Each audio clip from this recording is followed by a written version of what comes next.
Assalamualaikum warahmatullahi wabarakatuh. Perkenalkan, nama saya Siti Anissa. Saya dari Universitas Dian Nusantara dengan nomor NIM 211242057. Saya akan membahas tentang ragam bahasa Indonesia. Lanjut. Gimana sih? Latar belakang. Menurut Waridah 2018, ragam bahasa adalah variasi bahasa menurut pemakaian yang berbeda, menurut topik yang dibicarakan, menurut hubungan pembicaraan lawan bicara, dan orang-orang yang dibicarakan.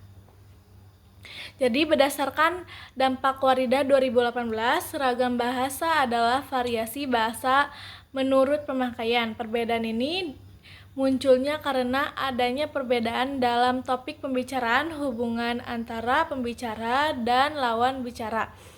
Orang-orang yang diajak bicara artinya bagaimana kita berbicara, bertanggung jawab siapa lawan bicara kita dalam konteks apapun. Lanjut, pengertian ragam bahasa.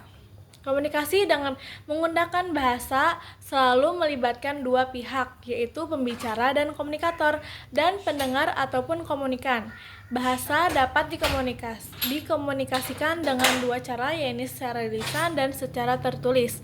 Komunikasi menggunakan bahasa yang selalu melibatkan dua pihak, yaitu pembicara ataupun biasa disebut komunikator, dan pendengar yang disebut komunikan. Bahasa bisa disampaikan dalam dua bentuk, yaitu lisan dan tulis.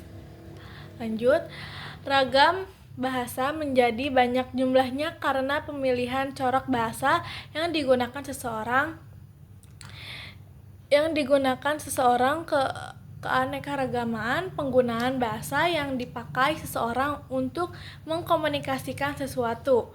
Munculnya sebagai ragam bahasa dari berbagai sudut pandang situasi dan komunikasi pembicaraan, dari topik atau pembicara, dan dari hubungan dari dua pihak yang menggunakan bahasa. Inilah akhirnya muncul berbagai ragam bahasa. Lanjut, ragam bahasa formal.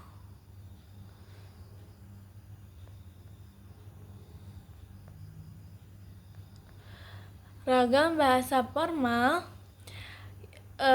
bahasa yang biasanya digunakan dalam lingkungan resmi ataupun formal dan kedinasan. Ragam bahasa formal dibagi menjadi dua, yaitu ragam bahasa lisan dan ragam bahasa tulis. Masing-masing ragam memiliki kekhasan sendiri.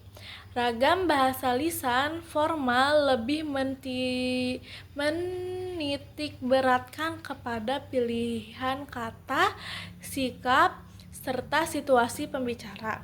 Dan sedangkan ragam tulis lebih menitikberatkan pada pilihan kata, diksi, serta format-format yang resmi.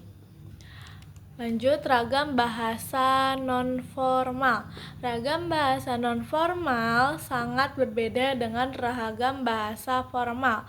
Ragam bahasa nonformal ini digunakan dalam situasi yang tidak resmi, dalam situasi yang santai, sehingga menimbulkan keakraban antara komunikator dan komunikan. Ragam bahasa nonformal lisan dipakai untuk berbicara sehari-hari di rumah, berbicara dan mengobrol. Ragam bahasa nonformal digunakan untuk menulis kepada kerabat, menulis kepada pacar.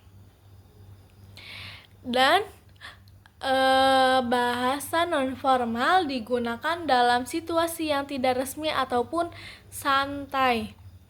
Ciri khasnya adalah menimbulkan keakraban antara komunikator dan komunikan. Digunakan sehari-hari seperti berbicara di rumah, mengobrol, atau menulis surat kepada kerabat yang terdekat. Lanjut, ragam bahasa lisan. Ragam bahasa lisan adalah bahasa yang dihasilkan alat ucap dengan fenom sefag. Unsur dasar dalam ragam lisan kita berurusan dengan tata bahasa, kosakata, dan lafar, dan bahasa lisan lebih ekspresif di mana mimik, intonasi, dan gerak tubuh dapat bercampur menjadi satu untuk mendukung komunikasi yang dilakukan. Selanjutnya, ragam bahasa lisan dibedakan menjadi dua, yakni ragam lisan baku dan ragam lisan non-baku. Ragam bahasa lisan lebih ekspresif karena melibatkan intonasi, mimik wajah, dan gerakan tubuh, membantu memperjelas makna dalam komunikasi. Lanjut, ragam bahasa tulis.